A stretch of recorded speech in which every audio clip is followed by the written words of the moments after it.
बिस्मिल्लाहिर्रहमानिर्रहीम, अस्सलामु अलैकुम। आप देख रहे हैं 92 न्यूज़ और मैं हूं सैयद तनसीर जैदी।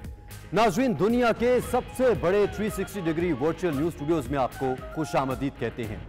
एक जानिब ऑपोजिशन अदम एतमाद की तहरीक लाने पर बाजिद है, जबकि दूसरी जानिब हुकूमत को अपनी ताकत पर भी एतमाद है। इस हवाले से जहांगीर तरीन और शहबाज शरीफ की मुलाकातें भी गर्दिश कर रही हैं। इस पर बात होगी इसी बुलेटिन में। मैं हूं फैजान भट्ट और मैं हूं अरूबा खान। हेडलाइंस आप जान चुके हैं। बुलेटिन का बाकायदा आगाज करते हुए सबसे पहले बात होगी सियासी मंजरनामे से। नाज़रीन, मुल्क की सियासत में हलचल मची हुई है। दो बड़ों की बड़ी बैठक, ऑपोजिशन लीडर शहबाज शरीफ और जहांगीर तरीन की मुलाकात का इंकशाफ हुआ है।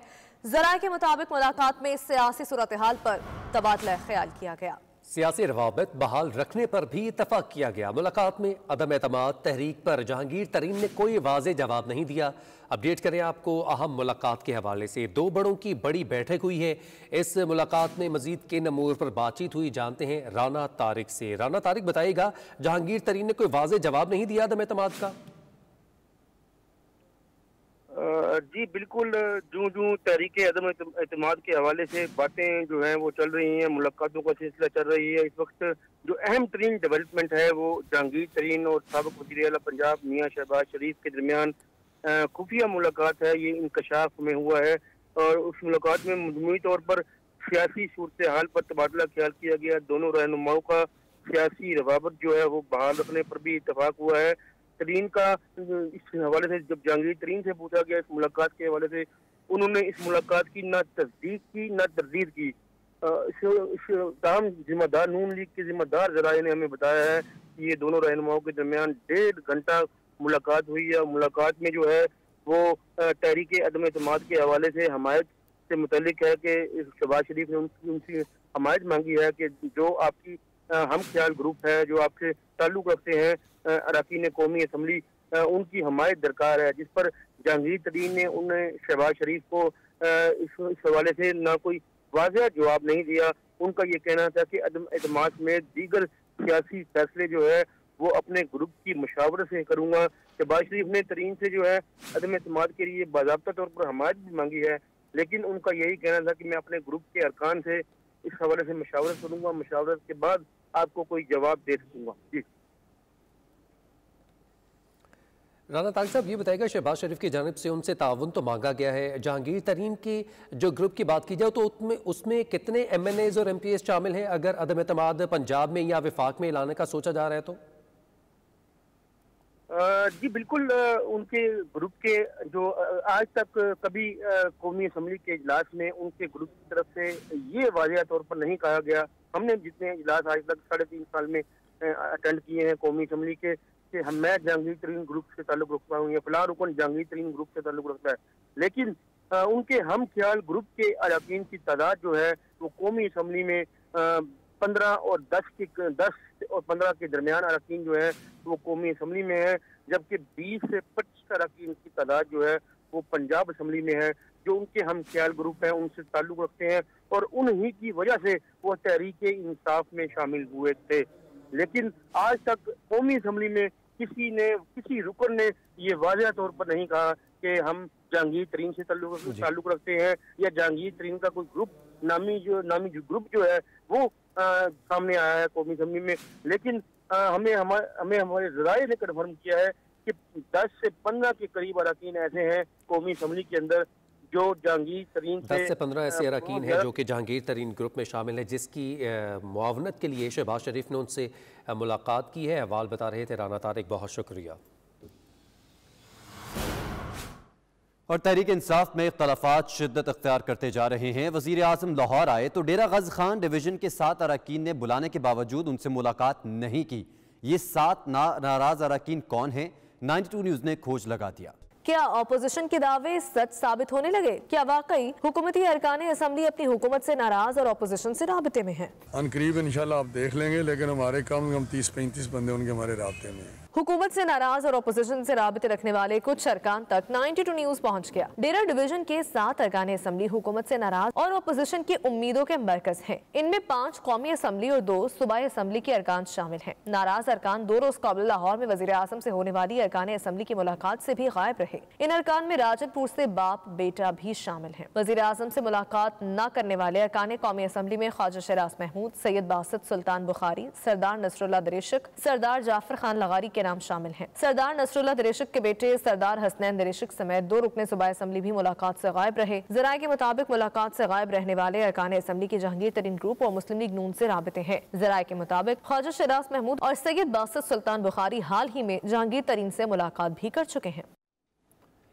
मुस्लिम लीग नवाज और JUI और दीगर सियासी जमातों के साथ राबिते में हैं। MK सुलेमान नईम की 92 न्यूज से गुफ्तगू, बोले आइंदा के सियासी लाहे अमल का ऐलान अपोजिशन जमातों की मूवमेंट को देख कर किया जाएगा। ये भी कहा कि आइंदा चंद रोज में मुल्क की सियासत में बड़ी तब्दीलियां रूनुमा होने की तवक्को है। मजीद जान लेते हैं मुल्तान से हमारे नुमाइंदे सरफराज अंसारी से। सरफराज अंसारी, आगाह कीजिएगा, सलमान नईम का मजीद मुस्तकबिल के मुतालिक क्या कहना था? जी बिल्कुल, इस वक्त जो तरीन ग्रुप है उसने मुल्की सियासत में एक हलचल मचाई हुई है और ऐसा लग रहा है कि आने वाले चंद दिनों में कुछ न कुछ होने वाला है। जब कल हमने सलमान नईम से गुफ्तगू की तो उसने इस बात की तस्दीक कर दी। उन्होंने कहा कि मुशावरती इजलासों का जो सिलसिला है वो लाहौर में जारी है, जिसकी सरबराही जो है जहांगीर तरीन खान खुद कर रहे हैं। और उन्होंने बताया कि आइंदा चंद रोज में मैं देख रहा हूँ कि मुल्की सियासत में बड़ी तब्दीलियां जो है वो रूनुमा होने जा रही हैं। सलमान नईम का मजीद कहना था कि जब उनसे सवाल किया गया कि क्या आप जो आने वाले बल्दियाती इंतखाबात या रेफरेंडम होगा, रेफरेंडम अदम एतमाद की तहरीक जो आ रही है उसके हवाले से आप लोग मुस्लिम लीग नून के साथ जाएंगे या क्या? तो फिर उन्होंने कहा कि हम जो है वो सियासी जो अपोजिशन जमातें हैं उनका देखकर मूवमेंट जो है वो फैसला किया जाएगा, इसलिए हम मुशावरों के इजलासों का सिलसिला जारी है। और जो है ना इंशाअल्लाह सरफराज अंसारी अपडेट कर रहे थे, शुक्रिया। और MQM पाकिस्तान हुकूमत के साथ है या अपोजिशन? तहरीक अदम एतमाद पर किसके पलड़े में अपना हिस्सा डालेगी? हमारी नुमाइंदा किरण खान ने पार्टी के senior deputy convener Aamir Khan से बात की है। मजीद तफसीलात उनसे जानते हैं। जी किरण खान, बताइएगा आमिर खान का इस मामले पर क्या कहना है?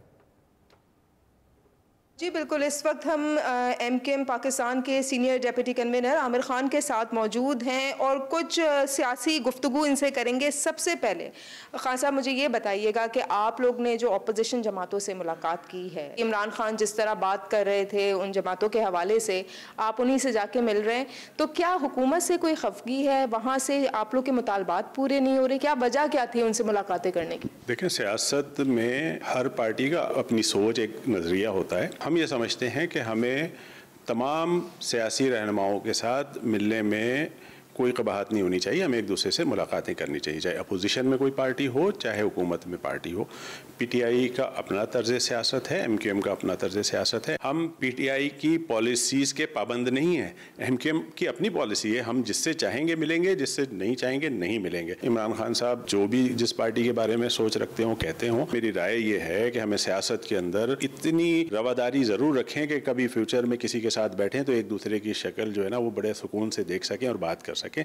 तो इतनी पर्सनल नहीं होनी चाहिए चीज़ें। लेकिन जो टाइम चूज़ किया गया कि एक तरफ अपोजिशन मार्च निकालने का ऐलान कर रही है, अदम एतमाद की तहरीक लाने की बात कर रही है वज़ीर आज़म के खिलाफ, उस वक्त MQM का वहाँ जाकर उनसे मुलाकातें करना, शहबाज शरीफ हो गए, मौलाना फजल रहमान हो गए, आप क्या समझते हैं प्रेशर डालना है हुकूमत पे या MQM के कुछ मुतालबात ऐसे हैं जो नहीं माने जा रहे, MQM थोड़ी खफा है? क्या है ये बात? जहाँ तक खफा होने का ताल्लुक़ है या मुतालबात का, तो PTI के दौर हुकूमत में इससे पहले भी मुस्लिम लीग से या पीपल्स पार्टी से जो मुआहदे हुए उस पर जितना अमल हुआ उसकी अगर तनासुब निकालें तो PTI ने फिर भी उससे कुछ बेहतर वादे करे हैं। लेकिन हमारा कंसर्न है हमारे अवाम, हम जिनसे वोट लेके आते हैं वो इस वक्त शदीद जो है ना वो परेशानी में मुब्तला हैं। उनकी चीखें निकल गई हैं। जिस तरह पेट्रोलियम की कीमतें एकदम जो समरी बना के दी गई उससे भी ज़्यादा जो है ना वो इजाफा कर दिया गया, और जबकि आलमी मार्केट में 95 से 91 पे आया, तो ये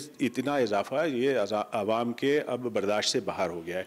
तो हमें आइंदा इलेक्शन में भी आवाम के पास ही जाना है वोट लेने के लिए, तो हम आवाम की तकलीफ़ों के ऊपर तो आवाज़ उठाएंगे। हम तो गए थे शुक्रिया अदा करने के लिए जिन लोगों ने हमारे रैली के ऊपर जो सिंध की बदउनवान और करप्ट बदतरीन जालिम हुकूमत ने जो सलूक किया था, उसमें बहुत सारी पार्टीज़ ने मजम्मत भी की थी, हमारे साथी की शहादत पे ताज़ियत भी की थी, तो हम सबका शुक्रिया अदा करने गए थे। इत्तफाक से सूरत हाल अगले दिन बिल्कुल बदल गई। जब ये फिजा बनी तो फिर सारी पार्टी से मुलाकातों में ये सारी बातें भी डिस्कशन का हिस्सा रहीं। नो कॉन्फिडेंस के ऊपर भी बात की, तो हमने कहा कि आपकी जो भी राय है हम अपनी पार्टी के सामने रखेंगे और उसके बाद ही कोई फैसला करेंगे। उनकी एक एहतजाजी यहाँ से लॉन्ग मार्च हो रहा है पीपल्स पार्टी का, उधर से मुस्लिम लीग नून ने और PDM ने भी एक डेट दी हुई है, अभी तो उस डेट के ऊपर भी कोई इत्तफाक नहीं है। इसको किस तरह अमली जामा पहनाएंगे, जिस वक्त वो ये बात हमारे सामने लाएंगे तो फिर उस वक्त हम कोई फैसला भी करेंगे और उस वक्त हम फिर अपना मुकदमा भी रखेंगे कि जो सिंध में पीपल्स पार्टी की जो हुक्मरानी है, अगर मुस्लिम लीग नून को, पीपल्स पार्टी को, PTI से कोई तकलीफ है, कोई वो ज्यादती कर रही है, तो पीपल्स पार्टी हमारे साथ यहाँ क्या कर रही है। बहुत शुक्रिया। आमिर खान साहब हमारे साथ मौजूद थे यहाँ पर और उनका यही कहना था अपोजिशन जमातों की जानिब से अदम एतमाद की तहरीक के हवाले से अभी उस तरीके से बात नहीं की मुत्तहिदा कौमी मूवमेंट से, और जब ये बात की जाएगी तो इसको राब्ता कमेटी के सामने रखा जाएगा और फिर उन चीज़ों पर भी बात होगी जो MKM के मुतालबात हैं, जो MKM के मसाइल हैं पीपल्स पार्टी को लेकर। जी ठीक है, बहुत शुक्रिया, आप अपडेट कर रही थी। वफाकी वज़ीर इत्तलात फवाद चौधरी का कहना है कि इमरान हुकूमत को वफाक और पंजाब में कोई ख़तरा नहीं, हमारे खिलाफ अदम एतमाद लाने वालों पर घर में कोई एतमाद नहीं करता। अदम एतमाद शौक से लाएं, कौमी असम्बली में इनको मुंह की खाना पड़ेगी। जहांगीर तरीन पार्टी के साथ हैं, ऐसा फैसला नहीं करेंगे जिससे पार्टी को नुकसान हो। बिलावल, फजलुर रहमान, मरीम नवाज और शहबाज शरीफ सियासी बोने हैं। मुराद सईद ने नाज़िबा अल्फाज पर कानूनी कदम लिया, जो अच्छी बात है। तो इस हवाले से वफाकी वज़ीर इत्तलात फवाद चौधरी का भी बयान सामने आ चुका है। उनकी जानिब से कहा गया है कि जहांगीर तरीन पार्टी के साथ हैं और ऐसा फैसला नहीं करेंगे जिससे पार्टी को नुकसान हो। दूसरी जानिब मुस्लिम लीग नून के रहनुमा राना सनाउल्लाह का कहना है कि हुकूमत के खिलाफ अदम एतमाद ज़रूर कामयाब होगी। कौम दुआ कर रही है कि इस हुकूमत से जान छूट जाए। वज़ीर आज़म का जलसे में बयान मोहल्ले के बदमाश जैसा था। वज़ीर आज़म मुखालिफिन पर तशद्दुद के लिए मीटिंग कर रहे हैं। उन्होंने मजीद क्या कहा, आपको दिखाते हैं। कल वज़ीर आज़म ने जो मंडी बहाउद्दीन में तकरीर की है, वहाँ पे तलंगों और लफंगों की तरह, जिस तरह से कोई जो है वो कन टुटा अपने महल्ले में जो है वो अपने मुखालफीन को मुखातब करता है और अपने मुखालफीन को जो है वो गालियाँ देता है, इस तरह से वो कल गालियाँ दे रहा था। पिछले 4 साल में मासवाए प्रोपेगेंडा के, मासवाए अपोजिशन के खिलाफ मुकदमे बनाने के इस बंदे ने कोई काम नहीं किया। जहाँ भी हम जाते हैं लोग यही कहते हैं कि इन्हों को कदों जान छुड़ाओ, इन्हों को जान छुड़ाओ। इस वक्त ये हालत है पूरे मुल्क की, तो इंशाअल्लाह ताला अवाम की दुआओं से इंशाअल्लाह एतमाद की तहरीक जो है वो भी कामयाब होगी। रहनुमा पीपल्स पार्टी कादिर पटेल ने वफाकी वजीर मुराद सईद को कड़ी तनकीद का निशाना बनाया। कहते हैं आपकी कौन सी कारकर्दगी है, हैदराबाद सखर मोटरवे शुरू नहीं हो सकी, टोल टैक्स 300 से 1300 करके कहते हैं कि रेवेन्यू में इजाफा कर दिया। टैक्स इजाफे का आम आदमी पर बोझ पड़ता है। ये भी कहा आपने अपनी कारकर्दगी 1-2 लोगों तक महदूद कर रखी है, हमें मौका दें, कारकर्दगी जांचना काने पार्लियामेंट का काम है, हम तक कारकर्दगी पहुंचेगी तो कुछ बता सकेंगे। हैदराबाद सखर का मोटरवे आज तक काम शुरू नहीं हो सका। आपके 4 साल गुजर गए और बाकी पता नहीं कितना टाइम बचा, आप शुरू ही नहीं कर सके। ये आपकी कारकर्दगी है। 300 रुपए का टोल 1300 तक पहुंचा दो और कहो कि जी मैंने महकमे के रेवेन्यू में इजाफा कर दिया। अगर आप 5000 कर दें तो और भी इजाफा होगा, लेकिन बोझ किस पे पड़ रहा है? पब्लिक ट्रांसपोर्ट पे, आम आवाम पे। आपने परफॉर्मेंस कुछ एक आध लोगों तक महदूद कर रखा है। अब इस परफॉर्मेंस को मंजर आम पे लाए ना, तो हम कहें कि जी आपकी परफॉर्मेंस है वाकई। अब मैंने जो बात की उससे तो नजर आ रहा है कि आपकी परफॉर्मेंस नहीं है, तो इस परफॉर्मेंस को जरा सा तोसी दें। बिजली सार्फिन के लिए बुरी खबर यह है कि बिजली की कीमत में 6 रुपए 10 पैसे इजाफे का इम्कान है। जनवरी की माहाना फ्यूल एडजस्टमेंट कीमत में दरख्वास्त दायर कर दी गई। नेपरा CPPA की दरख्वास्त पर 28 फरवरी को समाअत करेगा। अपडेट कर रहे हैं आपको, बिजली सार्फिन के लिए बुरी खबर है। बिजली की कीमत में 6 रुपए 10 पैसे इजाफे का इम्कान है। जनवरी की माहाना फ्यूल एडजस्टमेंट की मद में दरख्वास्त दायर की गई। नेपरा CPPA की दरख्वास्त पर 28 फरवरी को समाअत करेगा और इम्कान है कि 6 रुपए 10 पैसे फी यूनिट बिजली की कीमत में इजाफा हो सकता है। मुस्लिम लीग नून के चीफ कोऑर्डिनेटर बराए ओवरसीज बैरिस्टर अमजद मलिक ने कहा है कि PTI हुकूमत आवाम से किया गया एक भी वादा पूरा नहीं कर सकी। महंगाई की वजह से लोगों की जिंदगी अजीरन हो चुकी है। अदम एतमाद की तहरीक कामयाब हुई तो नए इलेक्शन की राह हमवार हो सकती है। वो लंदन ऑफिस में bureau chief UK Ghulam Hussain Awan से बातचीत कर रहे थे। मजीद क्या कहा, आइए आपको दिखाते हैं। जी बिल्कुल, आज हमारे साथ हमारे लंदन ऑफिस के अंदर बैरिस्टर अमजद मलिक साहब मौजूद हैं, जो कि पाकिस्तान मुस्लिम लीग जो नून है उसके चीफ कोऑर्डिनेटर हैं फॉर ओवरसीज़। और आज इनसे पूछते हैं कि पाकिस्तानी सियासत के अंदर इस वक्त एक, मैं कहूँगा कि तलातम की सूरत हाल है और लंदन जो है वो इस वक्त पाकिस्तानी सियासत का गढ़ बना हुआ है। इसके अलावा पाकिस्तान के अंदर भी बड़ी सियासी हलचल है और बड़ी तेज़ी के साथ जो है वो चीज़ें तब्दील हो रही हैं। कुछ तरीके अदम एतमाद का भी जो है वो दावा किया जा रहा है। और बैरिस्टर अमजद मलिक साहब की आज जो है वो वज़ीर-ए-आज़म साबिक़ वज़ीर-ए-आज़म पाकिस्तान मियां नवाज शरीफ से मुलाकात भी हुई है। इन्हीं से पूछते हैं कि उनके लंदन आने का मकसद भी यही है जिस तरह लोग लंदन आ रहे हैं साबिक़ वज़ीर-ए-आज़म से मिलने। जब भी मैं लंदन आता हूँ तो कोशिश करता हूँ कि मियाँ साहब से मुलाकात हो, उनकी खैरियत का पता करूँ। उसी सिलसिले में आपसे भी मुलाकात होती है हमेशा। मैं समझता हूँ कि हुकूमत नर्वस है। उन्होंने जो कारकर्दगी के दावे किए थे, ना ही 50 लाख वो घर बना सके हैं, ना ही अरबों दरख्त, ना ही लाखों नौकरियां, और पुरानी जो प्रोजेक्ट्स हैं उनके ऊपर नई तख्तियां लग रही हैं। कोई ऐसा प्रोजेक्ट, मीनिंगफुल प्रोजेक्ट वो निकाल नहीं सके जिससे ये लगे कि हुकूमत ने कोई कारकर्दगी दिखाई है। बेनज़ीर इनकम सपोर्ट प्रोग्राम भी पुराना था। अब आप नए नाम लगा के तो नए बनाने ही शुरू कर दें तो इससे तो आपका प्रोजेक्ट तो नहीं हो जाएगा। प्रोजेक्ट वो होता है ना कि वो कोई ऐसी नई मोटरवे बनाते जो पहले नहीं थी, या जिसका पहले प्रोजेक्ट नहीं था, या पहले जिसकी डिसिप्लिन नहीं थी, उसकी समरी अप्रूव नहीं हुई थी, उसका बजट एलोकेट नहीं हुआ था। कोई ऐसा एयरपोर्ट बनाते जो पहले कंसेप्शन में नहीं था। कह रहे हैं कि ग्रोथ जो है वो पाकिस्तान के अंदर वो भी बढ़ रही है और GDP भी है, उसके अंदर भी इजाफा हो रहा है। महंगाई का मसला तो पूरी दुनिया में है, तो अब खाली इमरान खान को क्यों मरूद इल्ज़ाम ठहरा रहे हैं? नहीं, मैं इमरान खान को भी मरूद इल्ज़ाम ठहराता हूँ।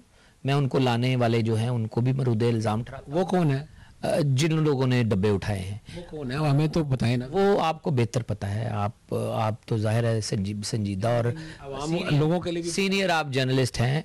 आप ये देखिए, ग्रोथ की आपने बात की है। इस हुकूमत ने जो पहले 100 दिन में जो काम करने थे वो 3 सालों में नहीं वो कर सके। उन्होंने IMF के ऊपर जो उन्होंने वादे दावे किए थे उसके बरक्स वो कभी वो IMF के पास नहीं जा रहे थे, कभी जा रहे थे, कभी नहीं जा रहे थे, कभी जा रहे थे। उस दौरान उन्होंने अपना जो मुआशी गुरु है उसको सैक किया, फिर उदारा वजीर खजाना अब्दुल हफीज शेख साहब को लाए। अब शौकत तरीन साहब मुईशत के साथ तजर्बात कर रहे हैं।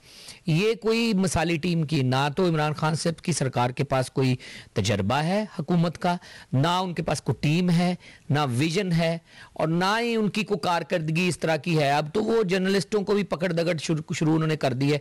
अब तो वो सोशल मीडिया के ऊपर ट्वीट करने वालों को घर से उठा रहे हैं। तो इससे आपको समझ जाना चाहिए कि ये हुकूमत जो है वो पेशेंस, तेजी से पेशेंस और बर्दाश्त लूज कर रही है। जब हुकूमत बर्दाश्त और ये टॉलरेंस लूज करना शुरू कर दे तो आप समझ जाएं कि हुकूमत के डेज आर नंबर्ड, एंड आप उनसे किसी भी जो है वो हमाकत की तवक्को कर सकते हैं। आप कह रहे हैं वक्त पूरा करना चाहिए, बिल्कुल, और आपकी क़यादत जो है वो तरीके दिमाग के जो हटाना चाह रही है। क्या बात हुई? देखिए, अब नवाज शरीफ साहब तुरुप चाल लेके बैठे हैं लंदन में।